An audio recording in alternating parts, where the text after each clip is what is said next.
At 13 years old, Amancio Ortega stood beside his mother as a shopkeeper refused to give her food on credit. The family was broke, the humiliation was public, and the boy never forgot it. Decades later, that same child would build Zara, one of the most powerful fashion brands on earth, and become one of the richest men in history. The strange part is that he started with almost nothing. No degree, no connections, and no place in the world of luxury. Yet he would go on to challenge an entire industry, change the way fashion was sold, and create an empire worth billions. If you're into real stories of power, money, and transformation, subscribe. Because Zara's story didn't begin in a boardroom, it began with a poor boy who decided he would never be powerless again. 1. The promise born from humiliation. Amancio Ortega grew up in post-war Spain, a country where opportunities were limited and millions of families struggled to survive. His father worked for the railway system, but the income was rarely enough. Money was constantly tight, and every expense mattered. Then came the moment that would stay with him for the rest of his life. One day, while accompanying his mother to a local grocery store, he watched the owner refuse to give her food on credit because the family could no longer pay their debts. The humiliation was immediate and painful. For a proud mother trying to feed her children, it felt unbearable. Most people would have eventually forgotten that moment. Ortega never did. Years later, he would still describe it with emotion. He was only 13, but he decided then that poverty would not define his future. Soon afterward, he left school and began searching for work. His childhood ended early. While other boys worried about classes or games, Ortega was focused on helping his family survive. What he carried with him was more than ambition. It was a promise. One day, his mother would never have to experience that humiliation again. 2. The apprentice who saw what others missed. As a teenager, Ortega found work in a clothing shop in A Coruña, a port city in northwestern Spain. The job was modest, but it gave him something far more valuable than money. It gave him a front row seat to the fashion business. He delivered orders, organized merchandise, and helped customers, but he also spent his days quietly observing. He noticed which products attracted attention, which garments people admired, and which ones they could actually afford to buy. Over time, a pattern became impossible to ignore. Wealthy customers could purchase elegant clothing whenever they wanted, while ordinary families could only admire those same products from a distance. Most people accepted that reality as normal. Ortega did not.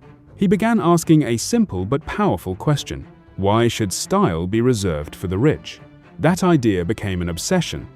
Instead of designing clothes for elite customers, he started imagining how to bring attractive fashion to everyday people. It sounded simple, but it challenged decades of industry thinking. And without realizing it, the young apprentice had just discovered the idea that would eventually make Zara a global empire. 3. The tiny workshop that started an empire. Determined to turn his idea into reality, Ortega joined forces with Rosalia Mera, a talented seamstress who would later become his wife. They had no wealthy investors, no large factory, and almost no capital. What they did have was a growing belief that affordable fashion could become a business. During the day, they worked their regular jobs, and in their spare time, they produced garments with the help of family members. Clothes were sewn in modest rooms, finished by hand, and sold directly to customers. The operation was small enough to fit inside ordinary homes, but the dream behind it was far bigger. The risk was enormous. One mistake could have pushed them right back into the poverty they were trying to escape. To keep moving forward, Ortega borrowed a small amount of money and reinvested nearly every peseta he earned. He traveled constantly, selling products himself and learning directly from customers. Slowly, the orders began to multiply. People loved the idea of stylish clothing at prices they could actually afford. What started as a humble side project soon became a manufacturing company called Goa. More workers were hired, production increased, and demand continued to grow. For the first time in his life, Ortega was no longer just trying to survive. He was building the foundation of something that could become much bigger than he ever imagined. 4. The store that rewrote fashion rules. In 1975, Ortega took the biggest risk of his life and opened the first Zara store in A Coruña. To passers-by, it looked like a simple clothing shop. But behind the storefront was a completely different vision of fashion. Most brands operated from the top down. Designers created collections months in advance. Manufacturers produced them, and customers were expected to buy whatever was offered. Ortega believed the process should work in reverse. Instead of telling people what to wear, he wanted to understand what they already wanted and deliver it faster than anyone else. But the industry wasn't ready for what he had in mind. While competitors spent heavily on advertising campaigns and planned collection seasons ahead, Zara focused on speed, flexibility, and constant adaptation. Ortega built a system that closely monitored customer preferences and quickly turned trends into products. What appeared on the streets of Madrid, Paris, or Milan could soon appear in Zara stores at a fraction of the price. New items arrived constantly, creating a sense of urgency that kept customers coming back. Shoppers knew that if they liked something, waiting could mean losing it forever. Zara was no longer just selling clothing.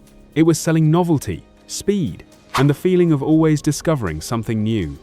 5. From Spanish retailer to global empire.